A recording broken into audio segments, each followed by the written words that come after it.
Hello the world of the internet. How are we doing? Hope we're all well. Welcome to the Guitar Hour. As you can see, we've switched over because the only solution we could find to the mic issue in terms of panning was that we would just switch positions. There is another reason why we've done this as well, because we're back to multi-camera stuff today. Let me show you this. This is kind of cool. We've got the roving camera, which allows us to do. That's pretty cool. Hi Dan. Hello. There's Dan's guitar, Fibonacci Roadmaster 56. Today is about, or a lot to do with gear, basically. We're going to talk about some other stuff as well. Possibly enter into a little bit of controversy. Let me switch back to the other camera. We've bigged it up now. I feel like, Yeah, well, that's all right, because, if we're really controversial, we've bigged it up, and then, people were prepared for it. So No one's going to be too mentally shocked. We're not going to be really controversial, guys. We're just going to introduce an idea into your mind that maybe you haven't thought about before, so it's not going to be too controversial. So the deal today is we'll do the usual thing. We're going to go through what Dan and I have been up to, and also what Dan's about to do, because Dan's doing something interesting in Texas. When are you going? Wednesday. On Wednesday. So Dan's flying out to Texas on Wednesday with the band, the Swing Commanders. Check them out if you've not done so far. They're very, very good. Officially endorsed by Levi Clay. He's a fan. Yeah, I played a gig at the Hideaway in Streatham, and he sat like pretty much front row and just kind of stared at me the entire time. And if you know Levi, he sort of he generally doesn't pull his punches on things, and just having to spend 2 hours straight with him, just kind of just staring at you with his arms crossed. Yeah, with his his Viking look, because he still had the beard and the hair at that time. So I had to do a gig with him. That was scary enough. He said it was really, really positive and really nice. So it's it's fine. Yeah, he always is. He always tells speaks the truth. He says things as he sees it, which is what we're going to try and do a little bit later on. But I have to say, we're not going to be too controversial. So obviously you're off to Texas, so we're going to have a 3-week break. 3 weeks, yeah. I'm there the 10th to about the 24th or 25th. Yeah. So whatever the weekend is after that, I don't know where you're at, but so our special guest, our special guest that started the world's longest and worst curry pun-based thread on Facebook. If you've not seen it, go on. So good. I think it's on my Facebook page, and check out there's so many curry puns on there. It's absolutely ridiculous. Our special guest will be on. Yeah, well, no, I'm not going to. I'm going to make you go and look at the picture on my Facebook page, because it's quite an entertaining picture. Our special guest is going to appear on the next show, which will be after Dan gets back from Texas. And then we have a few lined up. So we've got one at the end of June, the very end of June. Now, I am not 100% certain how it's going to work out in terms of who comes first. But they're both very cool guests, and we've got a few more lined up as well. At some point, Martin Miller is going to be joining us for a show. And Martin is, I don't know if he's watching, because apparently the championship. There's a football match on. There's a football match on, and Martin's a big football fan, so he may be watching, maybe not. The sports. But Martin's going to join us for one. Me and Martin are going to shoot some live kind of conversational stuff as well that we're going to put on Facebook while he's over, because Martin and I are doing some gigs and shooting some videos for Laney, which is quite appropriate because we're going to talk about Laney today. So that's what Dan is going to be doing. But I wanted to talk a little bit about as well about what Dan and I have been up to the last couple of days, because. When did we drive down to London? Friday, wasn't it? Is that right? No. No, it was before then, wasn't it? Tuesday. Oh yeah, it must have been. Yeah, I've lost track of the days. So basically, we drove down to London for two reasons. I've shot a load of new stuff for Lick Library, so I have some web lessons coming out. One of the lessons is a 4-part lesson on playing over Coltrane changes, which we briefly touched on actually in the last Guitar Hour. So a 4-part lesson on what they are, how to put them into existing chord progressions, and also how to solo over them. There's some bonus footage about soloing over them. Then I also shot a lesson on making your scale knowledge more musical, so how to utilise your scale knowledge in specific ways. And then Dan actually shot some stuff as well, which was a first. So you will hopefully at some point see that. So Dan, at some point we'll talk about that kind of thing, shooting those kind of things, but we probably won't have time today. But you enjoyed it, didn't you? Yeah, it was different. I mean, I've not done it before, have you? No, I mean I've done a bit of YouTube stuff, but that's different again, because you're just sat in a room on your own, and it's not as if you mess up, it's only as the old high school teachers would say, it's your own time you're wasting. Yeah, exactly.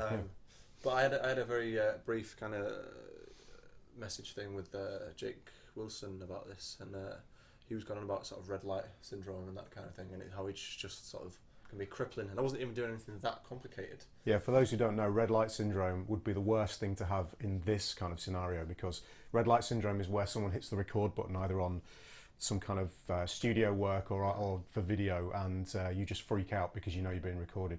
And obviously we've done this for a while now, so it's never been an issue, but red light syndrome can be quite hard to get over, so it's quite interesting for Dan to kind of do that for the first time. But I was in the next room and he did a great job. I heard everything he played and it sounded absolutely great. So at some point you will probably see that as well, although it's got to be sort of okayed and edited by the guys at Lick Library. So the other reason that I wanted to talk about this is because, really, I'll try and make this brief because we want to get onto our main topic about the gear, because I've had loads of questions to do with the guitar about how I get my tone and what, you know, I think you guys know mostly what gear I use, but how it's set up, how I EQ things, that kind of thing. So we're going to talk about that. And Dan's got this little beauty down here that he bought the other day. So he took a trip to Anderton's. Great store. Anderton's, I was pretty much blown away by them, and Lee and Chappers are sort of friends of mine, so we didn't see them there actually, but on TV. It was, yeah, they were on TV in the store. It was a good store. And then we went to the Guitar Village, which is in Farnham, which is an insane shop full of vintage guitars. It's bigger than a village. Yeah, it's like if you've ever seen Doctor Who, it's like the TARDIS. It's this little cottage-looking thing on the outside, and then you go inside, and there's just thousands of insane mega bucks guitars. And I was shooting a feature for Lick Library for a TV show thing that they're putting together, and we were looking at 5 of the greatest guitars of all time. You'll get to see it. You'll get to see it at some point. But what was interesting about it was playing guitars like there was a 335 that was worth £20,000, not dollars, pounds. So that's about $35,000 to $40,000 probably. And it's quite interesting playing a guitar like that. You know, I play these Fibonacci's and they sound and play absolutely amazing. You kind of think to yourself, okay, $20,000, pounds, does that equate to playability and tone? And it doesn't really. It's more that, you know, you're paying for a museum piece, and it was kind of enlightening for me. I've played a 59 Strat before, but that's as far as I've gone with vintage guitars.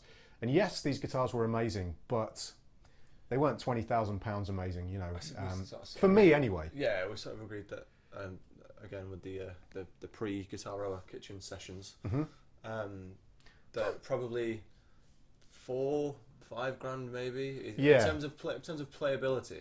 Yep. If you spent £5 on a guitar that was sort of new. Yeah. You know, that's probably, in terms of playability, you're probably not going to get much stuff better than that kind of price. Anything more than that, and you're kind of paying for either the bling or the, you know, the name or whatever. You know, precisely. Yeah. Like £20,000. Can we move your mic a little bit closer to your mouth as well? Yeah. I'm just noticing the levels on the. It's probably all right coming out, but I'm just noticing it's a little bit. If you lift it up a little bit as well, perfect. Just so we're a bit more even, because I've got a lapel mic on and Dan's using a separate mic, obviously. Okay, so that was kind of interesting. Anyway, speaking of guitars and gear, let's get on to you know, the main topic of today, which is our gear and how I set things up, how Dan sets things up. I'm going to show you 2 things for me. I'm going to show you my main setup, which is just to my right here, down on the floor. We're going to use the webcam for this. Show you Dan's brand new setup that he's had for 2-3 days. 3 days, yeah. Including the pedals on the floor, which are new for Dan as well. So Dan's in kind of experimentation mode. But this amp sounds really great, actually. We were both kind of blown away by this thing. So Dan purchased it on the day from Anderton's. So I think what I'm going to do, because mine's a little bit longer, I'm going to do this, then we'll do yours, and then I'll show you the recording setup. I've got, you know. So lots of people have been asking me now. I'm looking at your questions, guys, as well. So Mark Guitar Stuff, I've noted your question, don't worry. Let's switch over to the webcam view, and I'm going to show you guys my main kind of setup here that I'm using. So there you can see, that's the Laney 2x12 L20 combo. So this thing is brand new. It's only just come out. I've had this for about 3 months now. And this is a 2x12 combo with 2 different types of speakers. It's got a G12 65H in there and a Vintage 30. And the reason for that is it gives you the best character of both speakers. It's got, this is a bit weird using the webcam here, so excuse the shakiness, 2 channels. There's a clean channel, which has got basically volume. Then there's a drive and a drive volume, so a separate channel, which I do use, but I'm not using it at the moment. Then we've got bass, middle and treble, which is a shared EQ. And since I pretty much only use the clean channel, that's always EQ'd for cleans. A reverb, which is off because I'm using an Eventide H9, you'll see in a minute. Then this very clever tone control. This is about as far as I can go, guys, which is why I'm not right over the controls. And then obviously the standby switch on the back. High and low input. Okay, I'm in the low input. Even though I've got low output pickups, I'm in the low input because I like the way it sounds. Really, really well made. Sounds absolutely fantastic. Now, what I'm going to get Dan to do, if he can, is just hold that and point it at the amp. Excuse all the stuff that's kicking around. Just that's it. Doesn't help if you're looking at the camera when you do this. Or if you're looking at my crotch, that doesn't help either. So the way I've got this set up basically is I'm going into my pedal board, which is down on the floor. If Dan, you point down to the pedal board, ignore all the boxes and stuff.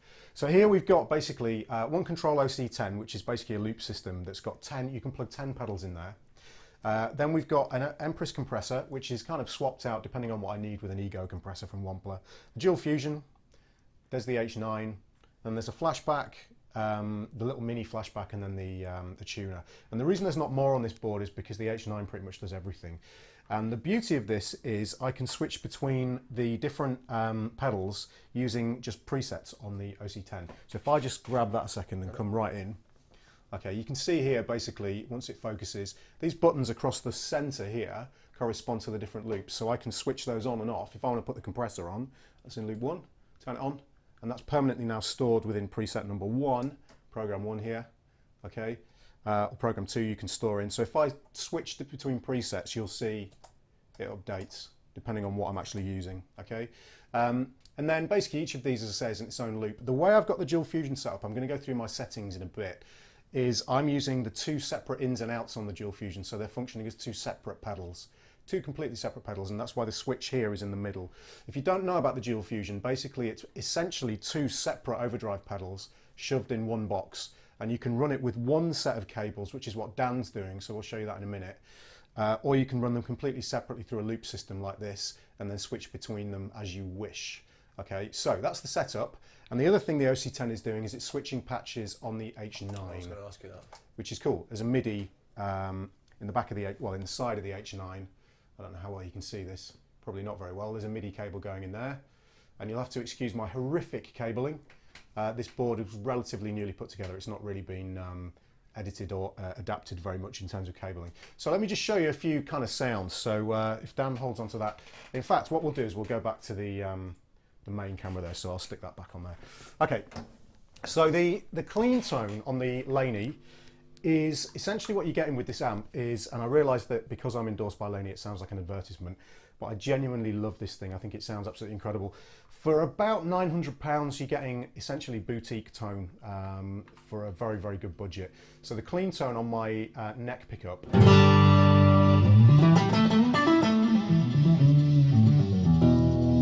I have a crazy delay going on there, so I'm going to go to this spring reverb instead.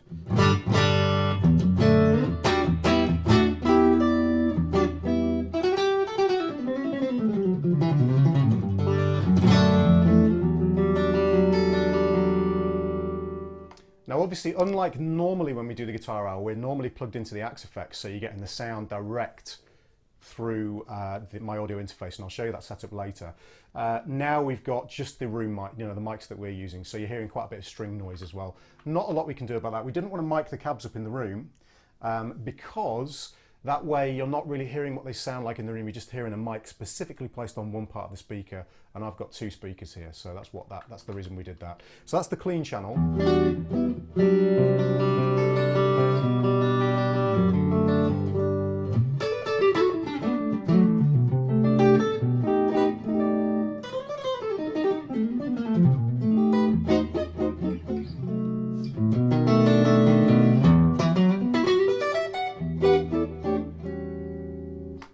Now the way I've got my Dual Fusion set up, if I grab this, because this is often something people ask me in terms of my settings on the Dual Fusion, I like to run channel 1 with the drive about, well, what's that, 2/3 of the way up, and then I'm on the smooth setting with the tone backed off. On this particular pedal it sounds best on channel 1, which is the vintage channel if you roll the tone back, and then channel 2, again, tone rolled back, volume about halfway up, and the gain rolled quite far back. So about 1/3 of the way up, and then it's on the natural setting. I'm going to show you both things. Now for all of this, the compressor is off. Okay, again, nice little crotch shot for you there again. So if I switch to channel 1 on its own, let me turn the compressor off. This is what we get with a little bit of delay on my neck pickup.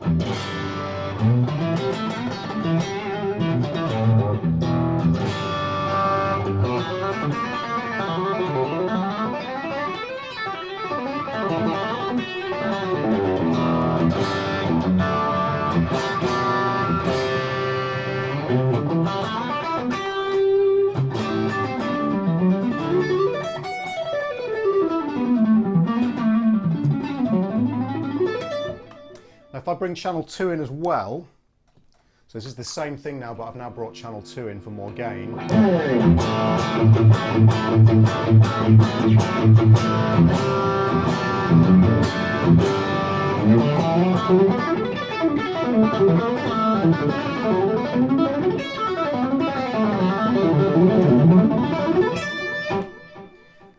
Oh, there's a lot of delay there actually. Really easy to play, sounds fantastic. And again, remember, that's on this bass tone. There's no drive from the amp at all. The pedal is doing all the work. Now I'm going to let Dan speak in a minute because I've been speaking for ages, but what I like to do with overdrive tones is, especially for my legato sound, I don't like a huge amount of gain.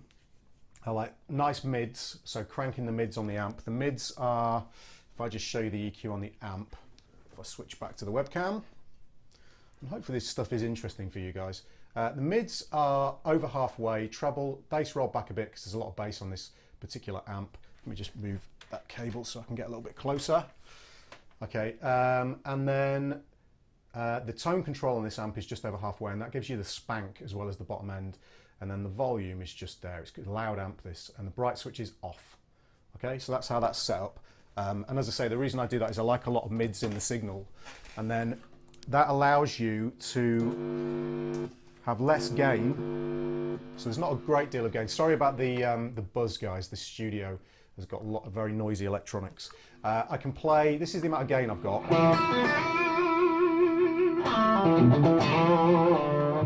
But you've still got enough to play nice legato.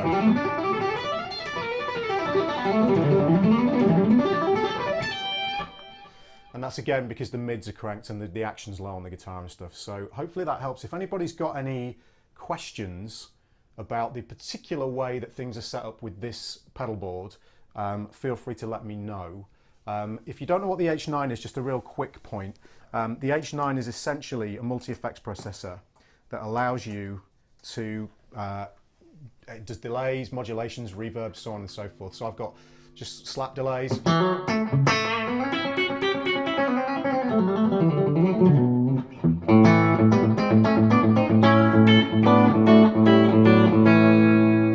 I think there's an octave kicking around somewhere. There's all sorts of things.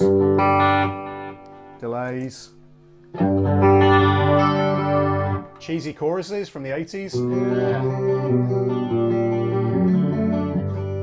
Purple Rain. Purple Rain, absolutely. So very cool. So I'm going to shut up and let Dan show you his setup. And again, if you think of any particular questions, do I have the H9 in the effects loop? No. Everything's running in the front of the amp because the amp is clean. So because I've got, that's a very good question actually, because I've got the amp set up clean, this is my main tone.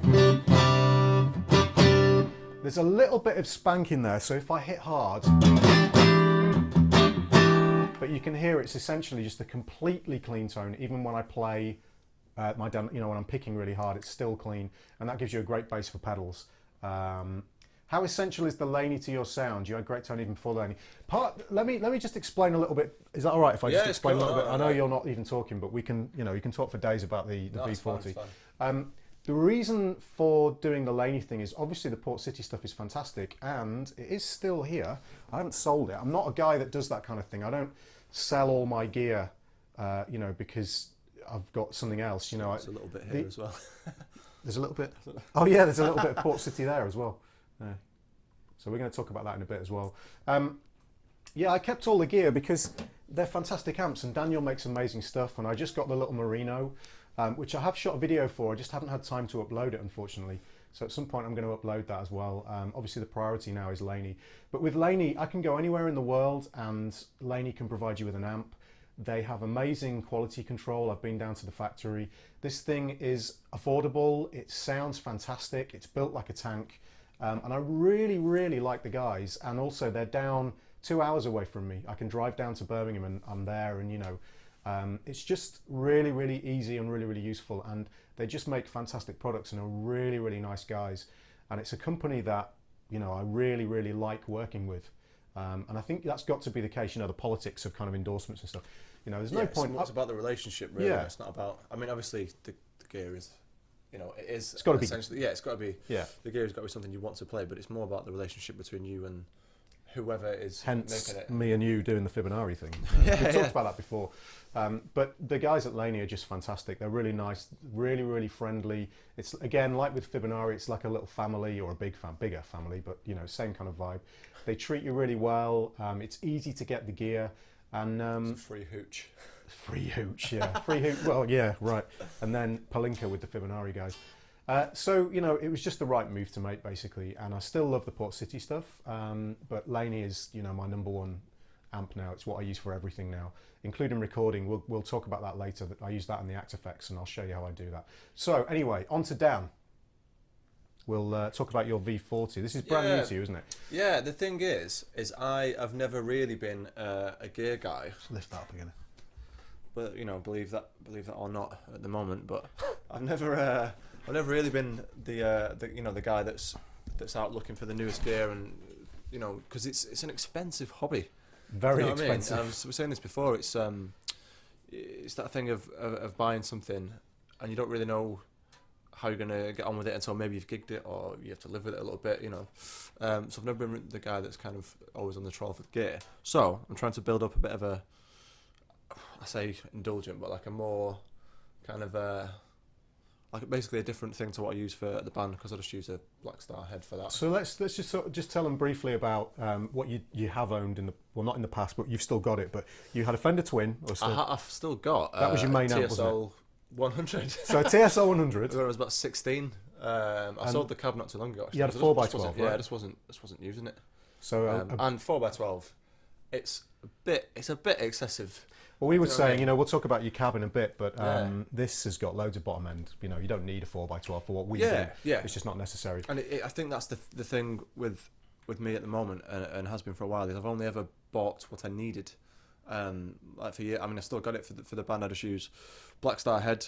I've got a Fender Twin at home that I gig now and again, but it's just so heavy. You know what I mean? And it's in a.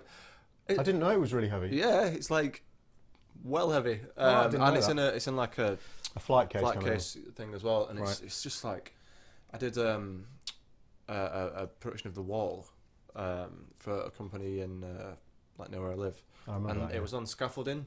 So they had to hoist this this Twin up onto the scaffolding, and I think it was just two guys. It was just two burly gentlemen. Sounds like you'd need to be.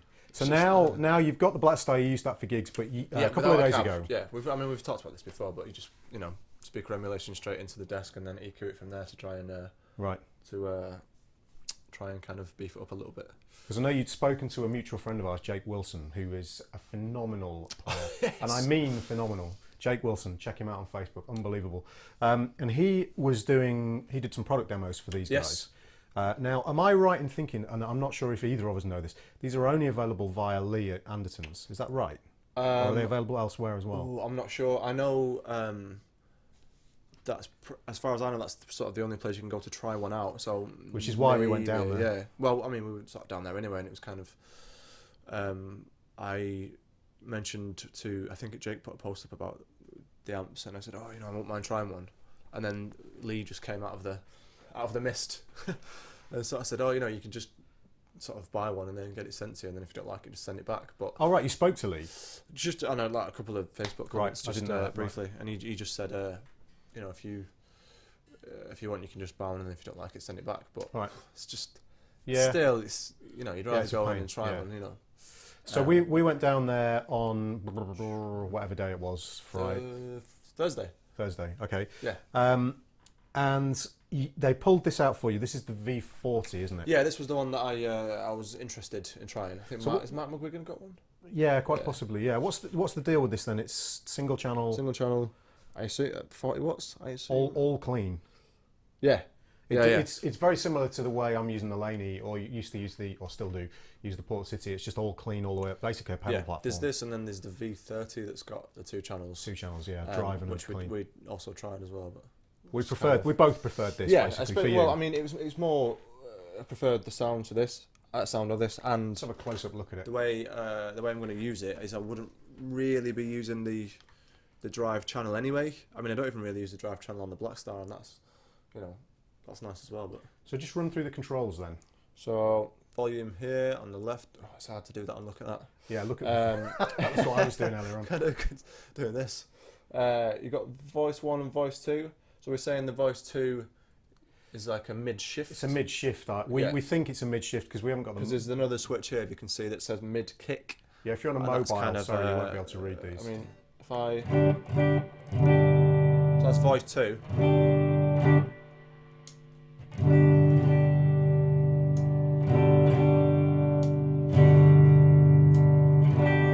Hopefully you can hear that. It's quite subtle actually. Yeah, it just kind of brings it out a little bit. Yeah.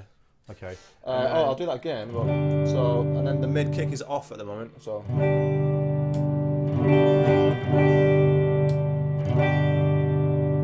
So you could. So the options are. I mean, you can go voice 1 and then put the mid kick on. By the way, look at the filthiness of that top. That's just not right, is it? Anyway, back to the amp.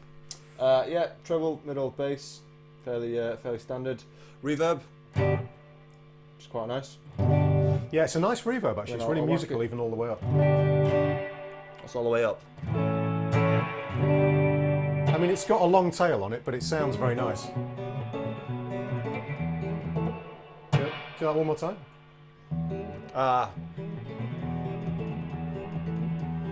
I'm not Is doing there that. a little bit of red light fever there? Yeah, I'm not doing that right. I've just told you I can't do it. I can't do it with a pick.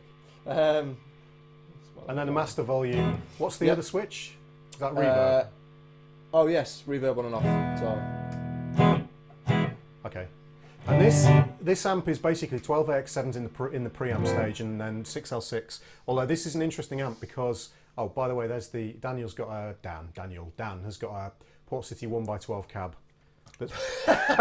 Why did I call you Daniel? Purchased from, I can't even do the purchased from this person here. This guy.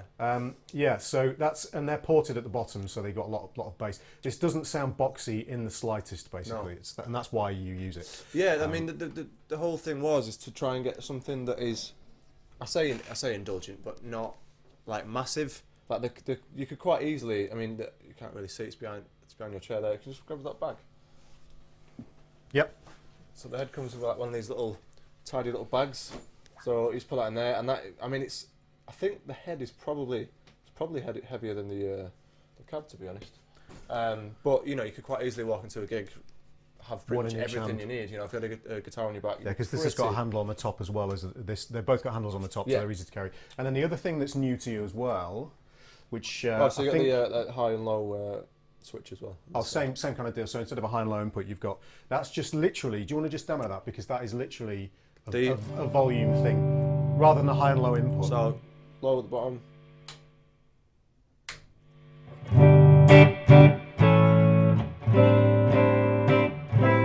Which I think is quite possibly when he's playing hard clipping our mics. So sorry if it clipped a bit there, guys. That's low.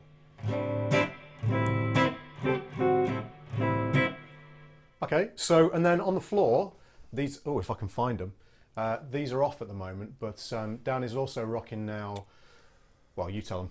Yeah, a couple of Wampler pedals. The thing, it's an interesting thing because as I said, I'm not like a massive gear guy. So I've only ever really sort of got stuff, not so much on other people's recommendations, but you kind of go around and see stuff and have a go, and it's like, right, find out what you like. Yeah. Because there's just so many pedals out there, so many companies, probably companies that might make some really nice stuff that you've never even heard of because they're like, quite a small company. Yeah.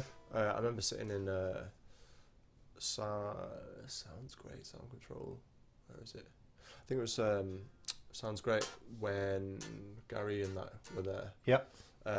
With like 7 overdrive pedals, just sitting there trying to find something. You know, I think this was. When was this?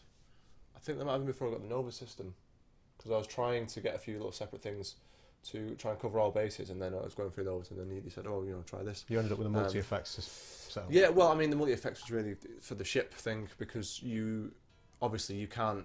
You've only got so much luggage allowance. Yeah, of course. And you need to take. Obviously, you need to take one guitar. Really, you can't really be taking two guitars. One guitar. Obviously, all your clothes, formal stuff for working in. You know, you need your leads and pedals if you're going to take pedals. So I just got the Nova system just to do that, and that's been fine. I mean, I don't even really use it for, you know, for what I need it for. If I've done any shows or anything like that, you can just pretty much dial everything in. Yeah, it's really easy to use, and you can store presets. That's one good thing about it. The only downside with it, is the way I use it anyway, is that you've only got one modulation button, so you couldn't have delay and chorus at the same time. I don't think. Right. Okay. But I've never really needed that much. Right. That amount of wet, you know. Okay. Somebody asked as well. I can't remember who it was. Felipe Junquiera. I don't know if I pronounced that right. Asked about the patch cables in this board, and these are a combination of Lava cables, George L's cables, and Planet Waves cables, and that's purely because that's what I've picked up over the years. But they're all the thing that links them all together is they're all solderless. And I know people go on about solderless versus soldered cables, but I just want ease of use. And if I need to rewire a cable, then I just want to be able to push it in, twist the end, and done, basically. And as I say, this is really messy at the moment, this pedal board. It needs a lot of work. But it covers all bases. So they're all solderless, and then at the end you can see the MIDI cable. The two sticking out the end there are for a volume pedal that's not actually attached at the moment. I want Daniel from Gig Rig to build me a pedal board. That's what I need. That man builds some insane stuff. Yeah, me and him need to have a chat at some point. That would be amazing. So, the only other thing to show you guys, again, if you've got any specific questions, let me know. I just want to show you my recording rig as well. So I'm just going to turn the Axe-Fx on so you can see it. So, back to the webcam, and I will show you this kind of briefly. Do you hold it? Yeah. It's all right. I'll do it and talk them through it. So this is basically what I use for recording, and there's two setups here, or it looks like there's more. The old Yamaha synth thing just never gets used. I used to have a pickup on a MIDI pickup, and I used to use that. So the interface is an Apollo, a Universal Audio Apollo. That's a Duo one, so it's got two DSP chips in it, and that allows you to run effects from the Apollo, very high quality effects. And there's two setups. One is the Axe-Fx, and I use that for all my model sounds, which is super convenient for recording if you're doing lots of different things. And as you guys know, it sounds amazing, and we use it normally for the guitar hour, and that's what we're going to do, you know, normally and from now on. When we're not demoing gear, we're going to use the Axe-Fx, and it allows Dan and I to both plug in there and have great sound straight into the sound card. And then the other setup is that Torpedo Reload, and the Laney amp down there is running via one of the speaker outs into the Reload. There's a ton of cables behind, which I won't show you because it's very embarrassing the way it's all wired in. And basically what that does is it's an attenuator that's got a DI out on it, and the DI goes into the Apollo, so you're getting the sound of the amp, the actual sound of the amp from effectively the speaker out into the Torpedo. You can turn it right down and record silently if you want, and that runs into the Apollo, which then runs into, oh my god, wow, yeah. That's amazing, which then runs into my Alien vs Predator screenshot, which is running into Cubase Pro 8, which then allows me to use speaker simulation via impulse responses to, oh my god, that's horrendous, to record interesting sounds. So that's the way I do it, and it depends whether I want to, what sort of sounds I want to get, and whether I'm using the dual fusion in front of the Axe-Fx with a particular amp. I like to use the Sir Badger amp. Maybe there's another amp as well. I don't know if you'll be able to read it or not. Yeah, that says just about. Super 6G4. That's the setup that I use generally. And if you see it says Badger Verb, that's because it used to be a Sir Badger amp I was using in the Axe-Fx. Now I use the Super 6G4, and that's how I set up my clean tone on the Axe-Fx. Let me just switch this back to. It's probably making you feel quite sick, guys, doing that. And that's our setup. That's what we're doing basically. And that's how the tone works. So, just sort of getting into the gear game. Now we do have a couple of questions actually. There's a good point from Freaky Studio, which is basically tone is mostly in the fingers, And also, Lewis Spencer says, what's the main difference between the V30 and the V40? V30 is 2 channels, shared EQ. There is, I think they have like forgive me if this is incorrect, but I think they have like a little switch on there so you can switch it down to various wattages. Oh, right, like an So attenuator. I think it's that one is sort of designed to be like driven a bit more because it's sort of lower wattage, so you can like crank it up. Yeah, it's kind of one, voiced differently, isn't it? It does genuine. The clean channel sounds different. Yeah, this sounds a little bit sort of more open, a little bigger. We tried it with it was a Victory one. It was 112, wasn't it? Yes. Yeah. And for what I needed, we just kind of preferred this really. Yep. Okay. No reverb either. There's no reverb on the V30. There was another question, but I've totally lost it, unfortunately, because I had to reboot the stream on here. So if you didn't get your question answered, feel free to type it again and we will answer it. Okay, so anything else you want to talk about gear-wise? I mean, we could maybe very briefly mention the guitars as well, because someone asked, although we have talked about these a lot. It's been a while since I've had this one on the guitar. I do gig with this guitar every week, so this gets used quite a lot. Can you bring it even closer to the cam so you guys can see this top? Oh, I'll stay still so you know. So this is, now is yours Poplar Burl? Maple Burl. Maple Burl, right, mine's Poplar. So you can see just all of... stare at that for days and just keep noticing new bits of information in there. If I turn it sideways, like, you can kind of see into it. It's that is actually like holes and stuff in the wood. It's diseased wood essentially. So, and then this is all hand carved. If you just turn it, well, first of all, if you shows the there's a carve on the top of the guitar where the arm goes over, which mine doesn't have. So hopefully you can see. And then there's the belly cut, so you can see it's a lot more modern. Oh, so you mean it's best angle for that way? Just one. Yeah, there we go. That's perfect. That's perfect. And then the belly cut on the back. They've got the same pickups in these guitars, but mine, Dan, we've said this before, Dan basically looks at my guitar and then thinks, how can I improve on that? Well, the thing is, it's probably because I'm not ballsy enough to go and spend money and then I've sort of made not that if ever buying one of these guitars would be an ill-made decision. I mean, with smaller things like amps or pedals, is you don't want to buy something on the unknown, or maybe try it and go, yeah, make a snap decision, and then like, oh man, if you see something else or whatever. So what I tend to do is wait till someone buys something, and then tweak it a little bit. Like if you order the same meal at a restaurant and then somebody goes, oh, can I have extra cheese on that? Essentially that. I'll show you mine as well, and then you've seen both guitars. So this is quite hard to do when you're holding the webcam. So mine is Poplar Burl rather than Maple Burl. It's got these. The reason they picked this top is because these two look like F holes. Which is kind of cool. Rorschach test, is that what they're called? Yeah, it looks like the Rorschach test. Yeah, if you've ever seen what's that film called? Watchmen.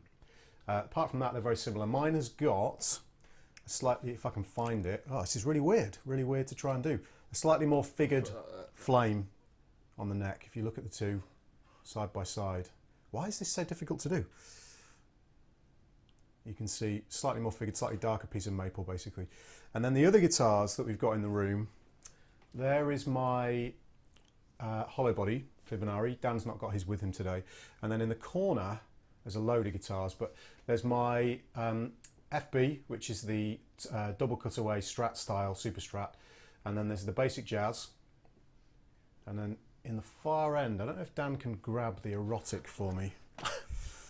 That sounds totally wrong. Be gentle. Be gentle with the erotic, Dan. Okay, the top on this guitar is absolutely insane. Depending on the angle that you're at, it's just, look at the craziness of that. It kind of looks like, when you see pictures of like Jupiter and stuff like that. Yep, it's like the swirling clouds. Planet kind of thing going on. Yeah, it's absolutely insane. And then if you look at the detail, you see the little maple strip that runs down the side of the body, and this is all carved by hand. And then the insane work on it's just beautiful.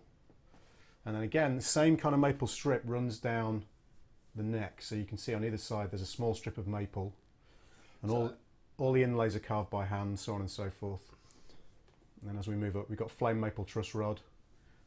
Brass Nut, just amazing guitars, absolutely phenomenal. Sorry, Dan, you're going to ask me. Just about the like where the neck joins the body. It's like non-existent. Yeah, well, it's basically, If you can see that. it looks like a single piece of wood. Yeah. So, if I show mean, that one I more was sort of time. thinking, is it? But no, it's impossible. No, it's Well, I not. mean, not- It's sort of similar to a lot of bass construction. Right. There is actually, if you look really closely, you can see where the ash ends and the maple begins for the neck. But they've done it so well that there is no line visible. Again, it's quite hard to do this with a webcam. There's no, if you put your hand on there, you can't feel anything at all. It's just completely, you know, seamless basically. So back to this one. I'm going to plug this guitar in actually. So those are the guitars. Now we do have a few questions that are kind of interesting. One of the questions says, what monitors do I have? I've got Focal Alpha 80s as the monitors. And obviously we're not going to always make the guitar about gear like this. You guys have seen the show before, but we wanted to do a special on gear in particular and what we use. So then we've done it basically. You guys know what we're using. So I apologise if you're not interested in gear. But you're guitar players, of course you're interested in gear. So Focal Alpha 80s. A question on posture when practicing sitting down and looking at the fretboard, neck ache. Okay. I have terrible posture normally. Yep, You know, same without here. a guitar in my hand, I just walk like some kind of, you know, it's that evolution of man thing. I'm like the third one in. Amazing. I'm probably the first one to be honest. Knuckles on the ground. Yeah, I mean I have terrible posture. I had major problems with my neck. Some of you guys will know this. I had these two fingers a few years ago stopped working. They just decided that, you know, I had problems with my neck and the signals were not getting sent properly. I had major tension in my shoulders, and that caused symptoms like flashes of light in my eyes, dizziness, all sorts of crazy things that just weren't very nice. They seemed like neurological problems at the time, but they were caused by the muscles in my neck. So you just need to get a good chair. Sometimes using a stool is good. I put one foot on top of the other. Yeah, just do this thing. Yeah, I'll show you. Even though you get to see my horrific green socks, I'll show you how I generally will sit when I'm practicing. So I have one foot on top of the other like that, although I've just got cramp in that foot, so I'm going to move. So, yeah, and I'll try and keep my back straight, my neck straight, and also try, specifically that question said, and looking at the fretboard, you know, neck ache, try playing without looking at the fretboard. I find I play better when I'm not looking. Obviously that requires good fretboard knowledge, but if I, you know, try practicing, a little tip for you, try practicing playing through scales or arpeggios, so on and so forth, or through a piece, not actually looking at the fretboard. So if I start on C, so I'm looking here, if I have C Dorian, for instance,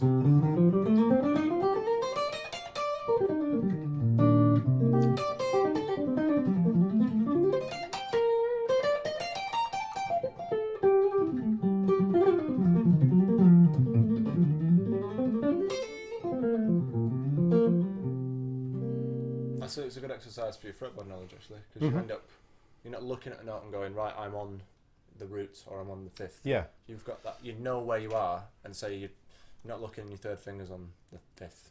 Well, that's an interesting exercise actually. So if I start on C, let's do chords. So if you, I'm just going to play sort of an arpeggio or a line. If you shout out a chord, we'll start on C minor 7 or C Dorian. Right. I can shout out a chord or a mode, and I will just continue my line without looking. So C Dorian.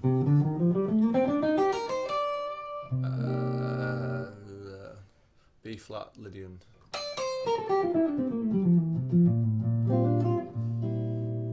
F sharp minor 6.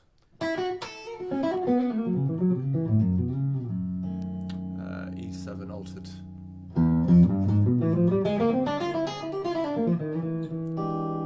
One more. G major 7.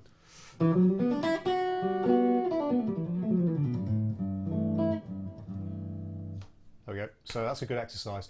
If you've got someone who's bored and they just want to shout some chords out for you, or just write some down on the screen and come back to it later, you know, or on a piece of paper, just look at that, put that on a music stand in front of you and try and play through using your fretboard knowledge if you can. Let's see, what else have we got? Any advice for an absolute beginner to avoid common mistakes? Get a good teacher. Yeah, I mean, not that I'm some beast, but I didn't ever really do. I mean, it's different now, and this is something that we could lead us on to what we're going to talk about. Is yeah, we've got time for that. I never really did the sort of self-taught thing, or when I started, I was about 14. So, Right. I mean, so quite late on as far as. Oh, you never did the self-taught thing? Not really. No, I pretty much I had was lessons. the opposite. Pretty much had lessons straight away. Right. Um, Okay.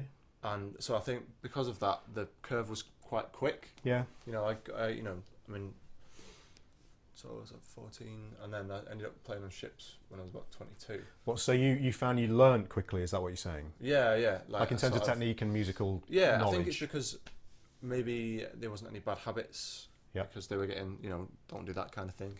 And there was, I sort of did the grade thing, and I was sort of aiming for stuff, and I was quite hungry for it at that time. So because I was so sort of eager, and there was someone there to keep giving me stuff that's, keep feeding me, as it were. It went quite quick, and I learned a lot of good stuff. I think a good teacher is invaluable even, but a bad teacher is the worst thing you can possibly have. Yeah, there's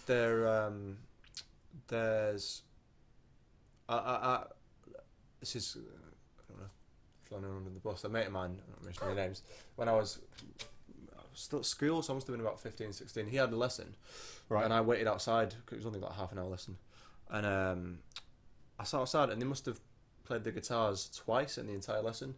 They just sort of were just chatting, and that is fine if you're talking about really deep musical concepts, but they weren't. They were just literally just chatting. just like, how's it going? And it was just sort of, Yeah. it kind of felt like he maybe come to the end of what he could show him, but he was just, maybe milking him, because there is that financial element, obviously, but There's a whole guitar hour to be done on teaching. I mean, it's a whole separate subject that we could get lost in. yeah. But yeah, advice would be get a good teacher, which is like easier said than done. Well, I mean, but the different thing now is that I know a lot of people that I'll speak to, and they go, I play a bit, and they say, I don't have lessons, but I just sit on YouTube and stuff. Yep. Which definitely has its merits, because there's a lot of really good teachers on YouTube. Well, it will. You That know. also links very nicely Exactly. into what we're going to talk about later. It looks like we're going to have to have a fairly brief conversation about it, but we'll just go through a few more of these.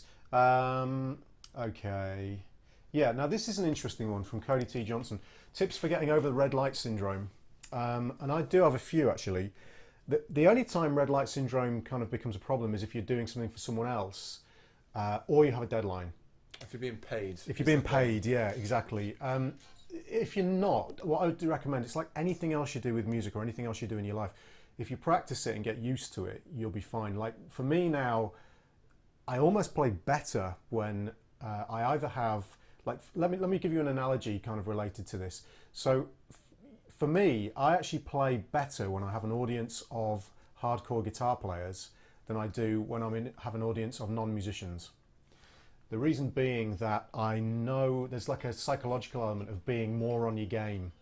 And I don't mean in terms of musicianship, because obviously when you're dealing with, playing to a non-musician audience, you have to appeal to their slightly less kind of guitaristic nature, if you like. Oh, big time. But I just find that I play sort of more on the ball and more on my game when I'm in front of guitar players. Guitar players that are good as well. I've had to play in front of some fairly scary guitar players in my time. Famous and non-famous scary guitar players. Would you say you play better, so you're more on your game, but what about things like nerves? So I don't really get nervous playing in front of people who I know are better players than me anymore. I used to. Okay. But again, that's not because I have nerves of steel. I don't. I still get nervous for some things, some gigs. But, I've done it enough now where it's like this thing of if you do something and it's really, really nerve-wracking, Yeah. then everything else, we've talked about this before on the guitar, everything else seems a little bit easier after that. And I've had to play in front of all sorts of people in situations where you really have to be on the game and on the game, what am I on about? On the ball, hopefully not on the game. And yeah, essentially that makes you better at, that scenario. It makes you more aware and experienced for that scenario. Same thing goes for red light fever. So essentially my long answer to this should be a short answer, which is just do lots of it. So record yourself as much as possible, both on video and audio, and just get used to having the recording setup going, so that when you do press record, you're not completely freaked out by it. Some people are always they're always tense when they do it. I know you guys will be familiar with Rick Graham, just an unbelievable player. Like, I would rate Rick as being one of the most technically, well, I don't know if gifted is the right word because he's worked insanely hard on it, but if we use the term gifted for want of a better term, guitar players on the planet. He's just unbelievable. Monstrous. And also incredibly musical with it as well. Yeah, just plays yeah, incredibly yeah. musically. And Rick has been known to say, I don't think he's ever said it to me, but he has been known to say that he still gets red light fever when he has to record. And I think it's the same whether he's doing Lick Library DVDs or whatever. There's just pressure in there, and that's just totally normal. So I think another really important thing is don't beat yourself up about it. I think you've just got to sort of enjoy it, and Try to, yeah. Yeah, even if I mean, we've talked a little bit about this with playing live, and if you make mistakes and stuff, you just try and enjoy the mistake for what it is, and go, sort of, caught me out there, and then just get on with it again next time. Absolutely, it's not. Music is, first of all, it's not rocket science, and secondly, it's not the end of the world if something goes wrong. It can be quite annoying if things go wrong, but sort of get over that sort of red light thing last week after seeing you sit there and pretty much one take all these sort of 20-minute odd lessons. Yeah. The one thing you were saying actually was if you're explaining something and you stumble over your words, don't instantly then throw out a 4-letter word and ruin the take. Stop. Keep going. Just sort of go up, excuse me, correct yourself, and then carry on. Everybody here is a human being. We all make mistakes, and the thing to not do, and this kind of leads into a little bit of what we're going to talk about in a minute, is I think there's a couple more questions, and then we'll talk about this other topic. We'll generally go over the hour a little bit. Is don't try and present yourself as the picture of perfection when you're not, and nobody is. So if you make a mistake say you're shooting a video for YouTube, for instance, or whatever, so a slightly less pressurized situation. Don't always try and present yourself as being totally perfect. The odd mistake here or there is totally natural and human. And if you present yourself as being perfect all the time, well, then people think you are perfect all the time. I think that's less charming as well. It is less. I agree completely. Actually, it's less charming. But then, when you say people see you play live, and you're not as good as you perceived to be online, say for instance, or whatever on a record. I'm not suggesting if you're going to do your album that you leave dodgy notes in there and stuff, but within reason for kind of video-based playing, allow yourself a few mistakes. Like I have mistakes and things I don't like in all my videos, but I leave them in there. I don't edit them or try and perfect them, because I think it's really important that you don't present yourself as something that you're not, because that's going to lead you into all sorts of trouble when you have to play in front of other people, and it's just going to make you more nervous about your playing because you've presented a false image of where you lie within your own abilities. So it's kind of an interesting kind of dichotomy, really. But yeah, just do lots of it. I think that's really going to help. Okay, another question. Your Sirs used the Buzz Phaeton system, or one of them did actually, the other one didn't. Do your Fibonacci's use any similar compensation? The answer to that is no. I didn't really see any difference, or maybe just my ears. I'm sure the Buzz Phaeton thing is absolutely fantastic, but I couldn't perceive any difference at all. And the Fibonacci's, the Roadmasters have compensated saddles, the brass compensated saddles. Never had any intonation issues with any of these guitars, actually. Do they do the I can't remember the word for it. Yes, frets, the True Temperament. Is that True what it's called? Temperament. Yeah, Fibonacci. I'm glad I remembered that. It would have been embarrassing if I said, the squiggly frets. The squiggly, yeah, well, you've said it now. The squiggly frets. Fibonacci offer the squiggly frets. I've forgotten the guy's name. The guy who does them. True Temperament, basically. You'll see them on Steve Vai's, some of Steve Vai's guitars. Have you ever played a guitar with those on? I have. Is it weird? I imagine things like Ben's would be Well, you would odd. think, like, at least You'd to think my it'd go brain, and then jump. to my brain, that seems logical. Right. Other people I've said that to have said, well, why would that happen? To me, because this fret's a straight line. Yeah, it seems because logical. imagine you went like, if you were bending on a fret that went like that, surely it'd... It's weird, it doesn't. It just works. And also, what is very interesting is, like a chord like this, where you have a straight line here, you just naturally fall into the shape that, because it's not a straight line. Like if you go for the D, let's say this particular chord for you, right, which is basically a G with B in the bass.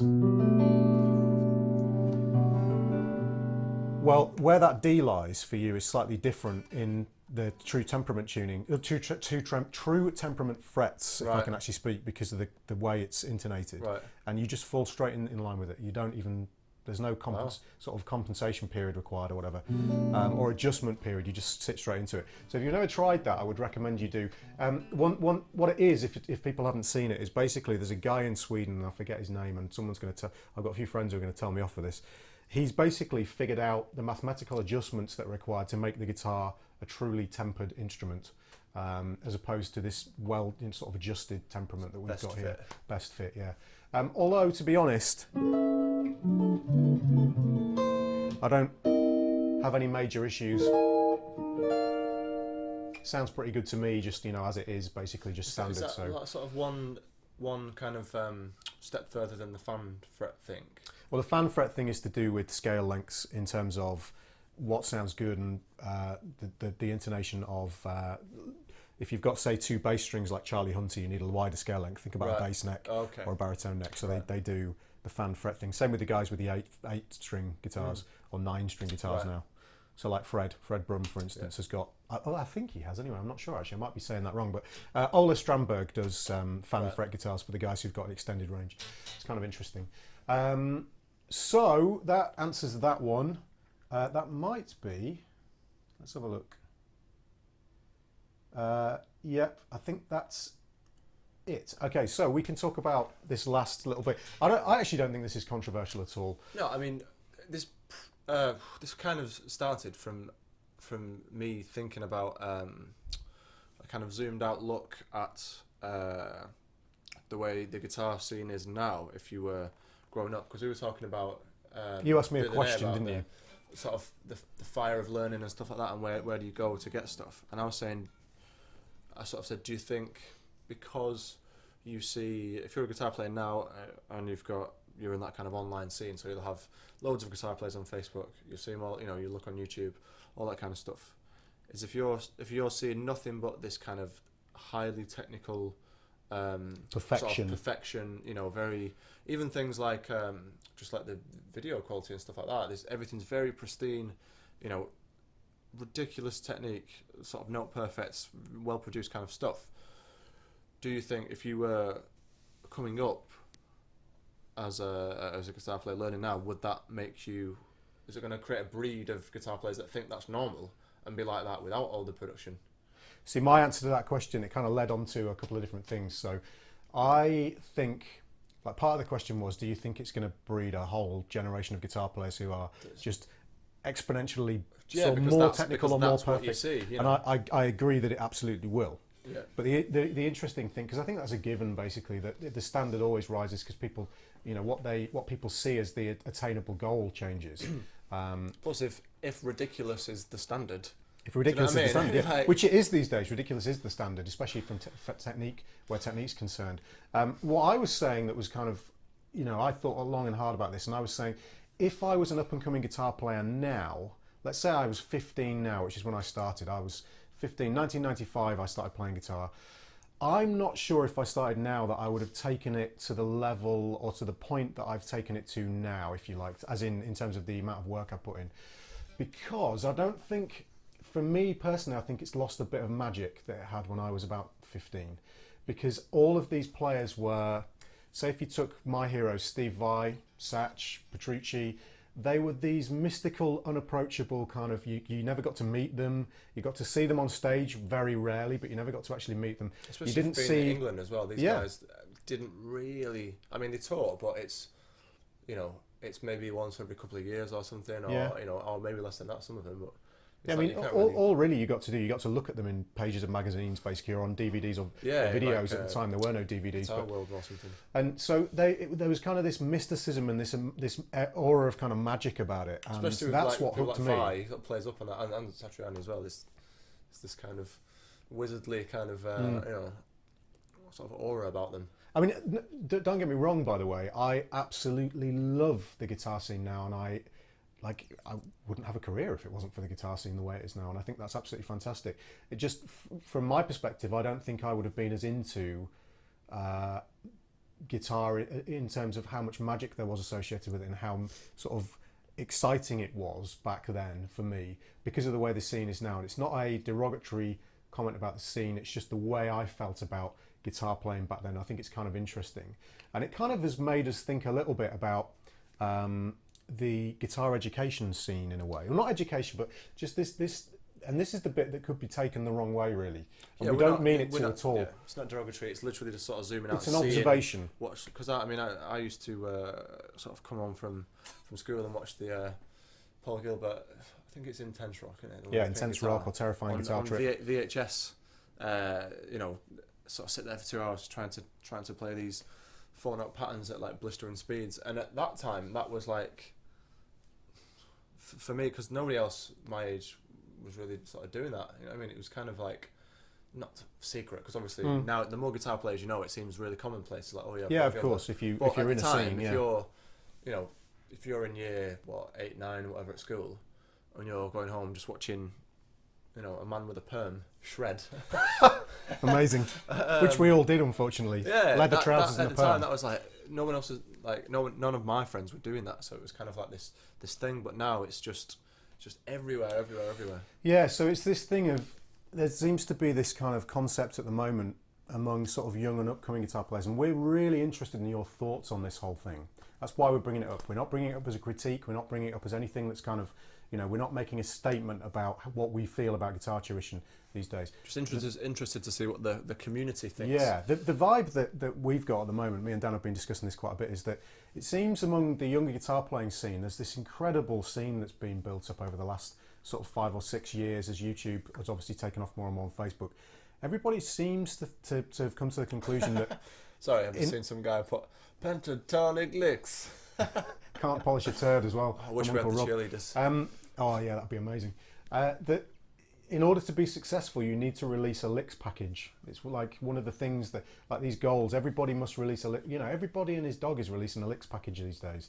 And in some cases, it's not that beneficial for these guys to be releasing licks package, let's say, or even studying these licks packages. Licks packages are great and they have their place, and learning licks is really good in certain circumstances. Yeah, because I briefly asked Levi this on his stream. He was doing, I can't remember what game he was playing something, and I just sort of said, there's a lot of things coming out, and there's a lot of licks that originally it was, if you say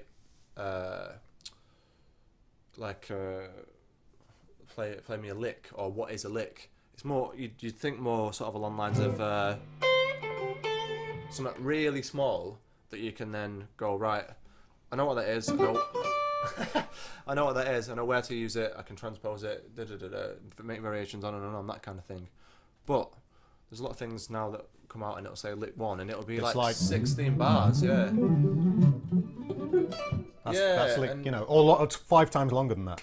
Yeah, and I mean, on the one hand, you could say, well, I'll chop that up, make it into, 8 licks or whatever. But it's from an educational point of view. I don't know how helpful. And that's the point. I mean, nor do I. I don't know how helpful it is. I mean, some people obviously get a huge amount out of it.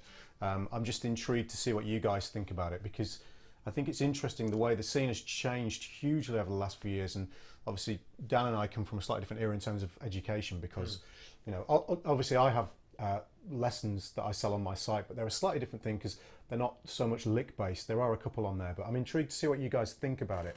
I like it. Give me an L, give me an I, give me a C. Yeah, licks can really build your vocabulary if they're small enough, and that's the point, Uncle Rob. It's like licks really, if you have small pieces of information, they're fine. I kind of, and this is going to be controversial, but I'm going to say it. I kind of feel like some of these licks packages that are coming out are purely a way of people showing what's the most amazing thing that I can play. And then I've been guilty of this as well, so I'm allowed to say it. I have released one licks package that has some they are really cool 251 licks, and like they're very modern sounding, but it's very easy as somebody who's recording a licks package, let's say, to record a load of licks that you've written that you would never improvise in a million years, which is fine, except to say that, again, it's maybe a little bit misrepresentation of what you actually do in your playing.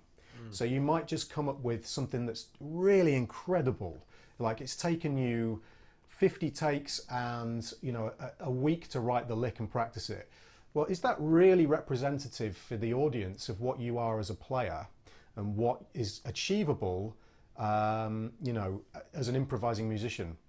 And again, it's this. We've talked a little bit about kind of honesty within the sort of guitar scene. I don't keep saying scene, but it's kind of sort of what it is, isn't it? But it is, yeah. The thing of all this perfection and all, you know, people will release these things, and on the surface, if you're not that clued up, you might think, oh wow, that was a great improvised solo with 8-finger tapping in it, sort of thing, and it can not be always the case. No, and like you said about the you think you said you did something that was like really ridiculously hard rock licks.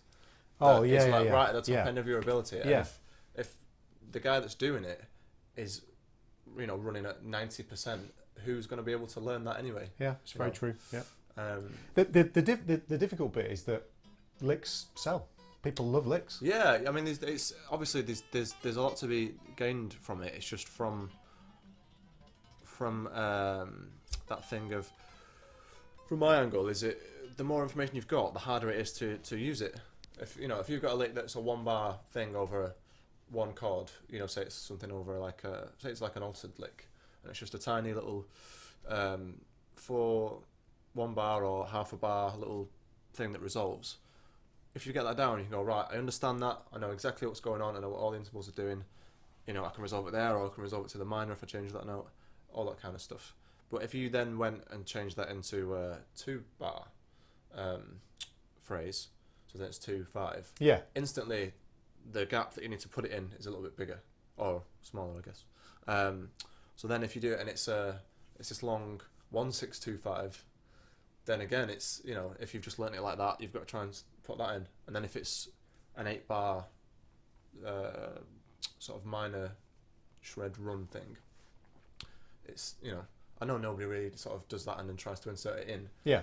But Yeah, just copy and paste. yeah, but it's that I sort of thought that was the deal with licks, is you kind of learn them as they are, put variations on it, and then you throw them in. Like if somebody plays a BB King lick, instantly, you know, here's a perfect example. If we're in the key G, it's one note, but yeah. You know, that's a BB King. Yeah, thing, I get and it. it's one note. That's a good example. Yeah, that's easy to put in. Do you know what I mean?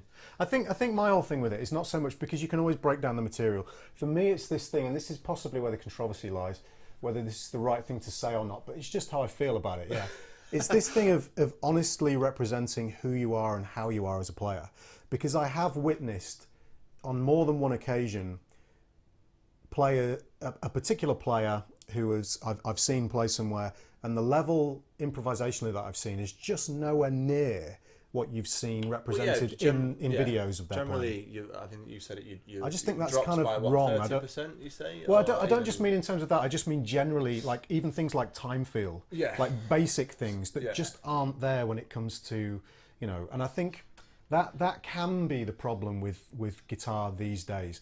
That it can be, in fact, that's a great way of looking at it. It's like it can be a very airbrushed kind of scenario, and if that's not right in the fashion world, I'm not sure that's right in the music world. Yeah, and that's my opinion. You know, you guys can have a completely different opinion, but I'm intrigued to see what you say. I'm intrigued to see what you think about it. And the other thing as well is the path has definitely changed now. If you wanted to, you know, sell lessons or anything in the past, you'd have to, you know, get flyers printed or get in the Yellow Pages and that kind of thing. But now, really, you can get to a certain level, and because of the internet, all you need is a webcam. You can do Skype lessons. You can make a website, which yourself. I think is a fantastic thing, actually, as well. Yeah, it's a great new way of making money and teaching people and sort of connecting. Like, it means that, you know, I'm sure you've had guys that have had lessons with you over Skype that probably live in the middle of nowhere in Spain. Yeah, absolutely. Yeah, never for sure. ever have that chance otherwise. Yeah, of course. And for that reason, it's a great thing. But with that, I think that there can be this thing of going straight into that, where without doing some other stuff first. I mean, I'm possibly. Yeah, I know what you mean. Super insulting, but yeah, I know what you mean. So it's like offering those things, like offering Skype lessons before you're ready to really be teaching. Yeah, it's like you could get to level 3, and then be teaching someone on Skype that's at 2, but Yeah. doesn't know. You know what I mean? You can be. I mean that's not. I agree with you completely. It's not necessarily unique to Skype because that can happen in the normal world as well. I think for me it's the thing of the you know, representing yourself as a player online honestly. You know, this is what I am. This is what I do. Not editing your playing to the nth degree, because like things like lick packages, lesson packages, albums, they're a fantastic way. Like Uncle Rob mentioned this as well. It's a fantastic thing. They're a brilliant way of promoting your music and promoting your own playing, and I think that is fantastic. And these days, the internet is a phenomenal way of promoting and representing your playing to just this huge audience, and I've relied on that massively, and I'm so thankful for YouTube and Facebook. Specialised than it would otherwise, because if there wasn't all this, you know, I think Richard Kotzen said that when it all sort of went digital, for him, it was like a massive. It was obviously it's quite scary because it's like, right, you know, record companies are not really doing what they used to, but that whole thing of like self promotion and sort of. I think which album is it? Motherhead's Family Reunion, I think. Yeah, right. Where he played all the instruments himself and sort of put it out, and it's kind of you've got that angle, and if you know how it works, you can make it work for you, and it can be a very positive thing, and you can reach people that you know you can instantly go straight to your audience. For sure. And your audience can be anywhere in the world as well, which is amazing. I mean, this whole internet thing has just reinvigorated the guitar scene to this amazing level. And I meet so many phenomenal players, and obviously you end up with friends all over the world and stuff. I just think they could do, I think possibly in certain areas, the scene is moving towards this kind of super pristine, super edited level of precision that's not real. And that's where things can get a little bit kind of, you know... It kind of feels a bit like... you know, you sort of hear those kind of stories that sort of music historians about, you know, you'll get certain types of music that are very technical and very pristine, and then you get like a movement after it where everything's like really scrappy and like, that kind of thing, you know. Yeah. So like some kind of punk movement or something. Yeah, for sure. So anyway, that's our thoughts on it. It's kind of interesting. I'd really like to hear what people think, because... Well, I can tell you some of the comments here, actually. From the guys that, you know, are more sort of on the other end, seeing these guys and probably buying these things, or you know. Let me go. I'm just trying to find where this starts. Chop Builder, classic. Okay, so it's positive and sort of negative and middling comments. So I use these licks package to develop or practice certain techniques from Barley 246. The reason I'm reading these out, guys, is because they're not showing up on the screen today, which obviously normally they would. Just something to do with the chat. JCT lick packages are too hard for most people, and we're not just talking about, you know, it's all sorts of lick packages, not just. Yeah, we're not. JTC do fantastic stuff as well, obviously. Those who can write them, utter wank fest. Okay, strong opinions. Okay, yeah, that's an interesting one. I thought that's what something's about. 10 weeks of practice for 5 licks. You're going to play once. Come on, I'm in. Sarcasm off. Yeah, so Paul Gilbert has that terrifying pentatonic lick at the start of Colorado Bulldog. You can spend your time learning it, but then what? It's, you know, these are interesting points. And then Uncle Rob's, I like this point. Selling licks packages kind of helps promote one's own music too, which is very, very true. Terran Raptor, if the musician won't bother listening to his solo properly, I won't bother listening to his music. So, you know, there's some comments. People are kind of into these things and some people aren't, as usual. Too many of these licks are so robotic and sound overly rehearsed and refined to the point where it does sound, as you say, airbrushed. So Infernal GR, we're witnessing an era of musicians or guitarists trained from gear companies to sell everything, from gear they don't use to playing they don't have, and all serve a hugely inflated sense of ego. I'm not sure there's money for 99% of them. We've been turned into sound engineers, Photoshop masters, guitar techs, video editors, salesmen, all just for a little taste of recognition. Sorry for terrible English. It's fine, absolutely. Wow. It's really good. I'm actually fairly optimistic because most people I see in real life, rather than YouTube guitarists, appreciate simpler, more sensitive music than shreddy lick stuff. Yeah, that's really interesting as well. This isn't like shred hate, by the way. No, God no. I play loads of notes, as you know, so it's nothing to do with that. It's just an interesting observation on the guitar scene these days. And I love the guitar scene these days. I absolutely love it. I think it's amazing. And I love YouTube and Facebook. I think they're absolutely fantastic, or I wouldn't use them. It's just this whole thing of airbrushed guitar, as we'll call it now, I think is an interesting statement. But yeah, I think the good thing about this is it could possibly breed the most scary generation of guitar players ever. Because if they see that as being the normal standard, then, you know, who knows what, the sky's the limit. And that's a really good thing. A little bit like, for me, when I was learning to play jazz, I saw Jonathan Kreisberg as being the, like, that's what you're supposed to sound like. That is quite a shock realization when you realize that that's not going to be what you sound like in the end. But anyway, that's a different topic. So I guess we should round off by doing our licks. Yeah. And that's about all we've got time for, I think, after that, because we're kind of running over. So, do you want to go first? Explain what yours is and talk through it? Yeah, I thought I'd do something different just because I'm going to Texas. I'm playing lots of Western Swing gigs. I'm playing the Legends of Western Swing Festival, which will be us, sort of, Legends of Western Swing. And then a lot of sort of old-timers. You're doing your line dancing? Well, my line dancing. Live on stage? Yeah. Yeah, so I thought I'd do like a little Western Swing comping thing. So this is essentially, if you didn't put all the sort of flowery stuff in, the progression would be three bars of, let me see, 3 bars of G, D7. So it's 1, 2, 3, 4, G, 2, 3, G, D, D, D, D, G. So what you do is you can go, let's turn that off. So you go.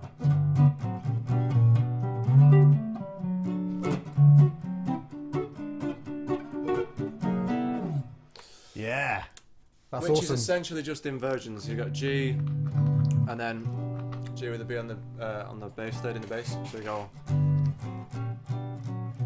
then we're going up to with the 5th in the bass, little, and that's D with the 3rd in the bass, and then we go in D, D9 with the 3rd in the bass, D over A, the 5th in the bass, and then a little, I quite like that little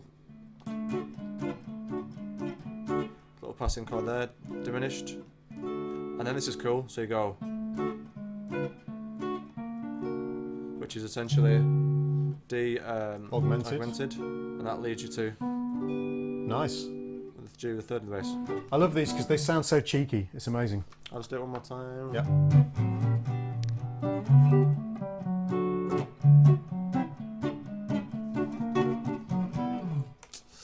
Yeah, I'll get that written out. Okay, cool. So you'll get that in tab Something slightly form.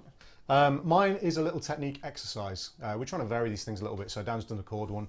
Normally they're just kind of licks, but this is a technique exercise that works on every combination of pairs of fingers within legato. This is kind of interesting. It's basically a chromatic scale played. It's a little bit like going like that, essentially, further down the strings, except you do it all like this. Let me do it again. It's harder than it sounds. And it does sound pretty hard. Let me do it slowly.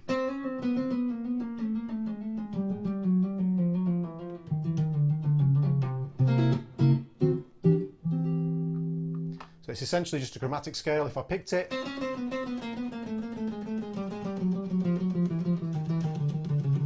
oh sorry, I actually find that way harder to pick than legato.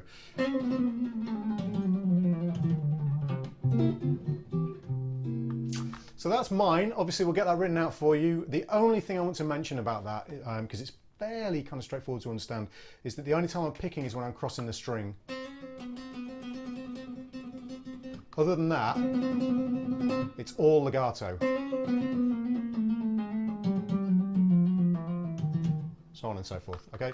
So obviously I'll write the picking directions out for you. Hope that's useful.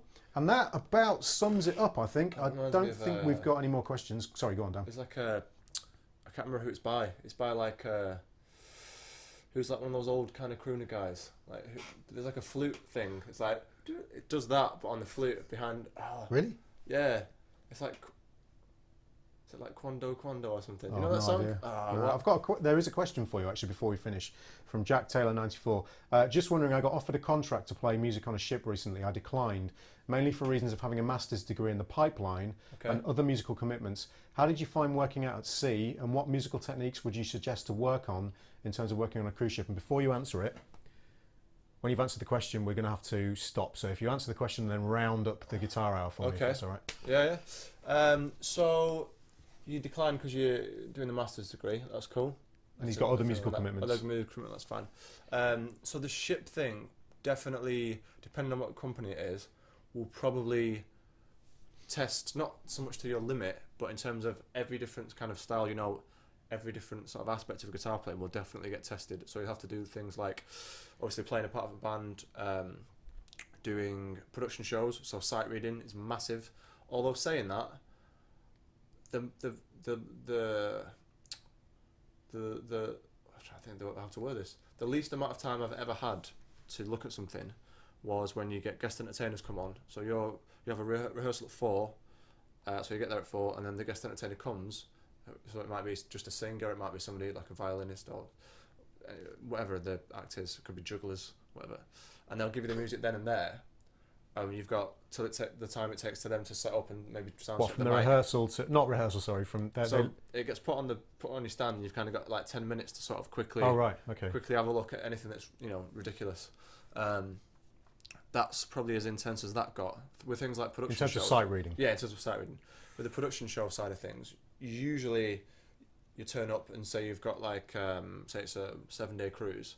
On day 4 you might have a show, and on day 7 you might have a show, and you pretty much get the music for those shows at the beginning of the cruise anyway. They just hand it to you and you take it to your room, so you can kind of look at it, and they'll probably give you the tracks as well, because usually, pretty much all the ships I was on, the production shows were tracked as well, so you've got a mix. Yeah, that was interesting. You told me that the other day. I had no idea about that. Some of them will have pretty much everything you're playing is on the track, so you're complementing it, and sometimes whatever is on the track might just be they'll probably get sent the sound guy will probably have a track that's got all the instruments in it, and he can duck them out.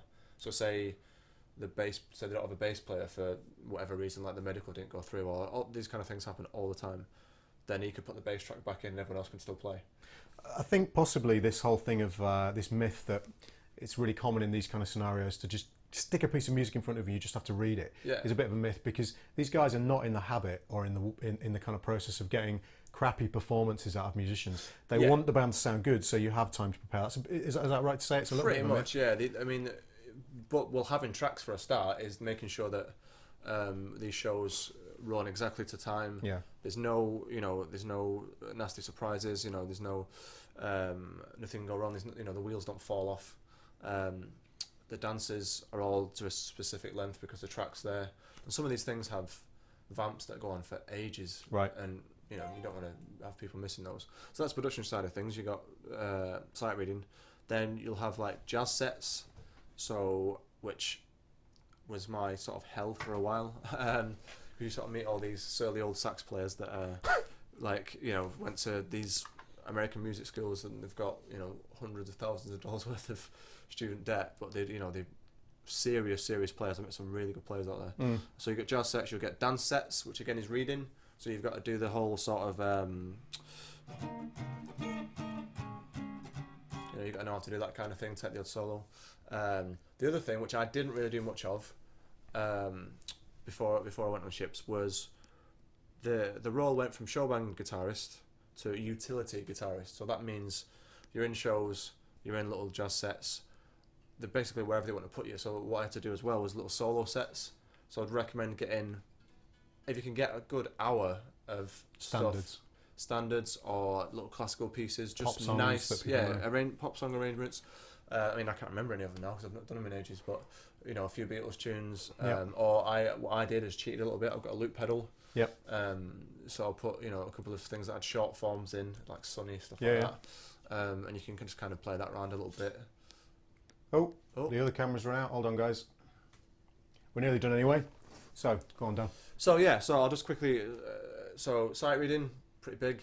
Improvisation, equally as big.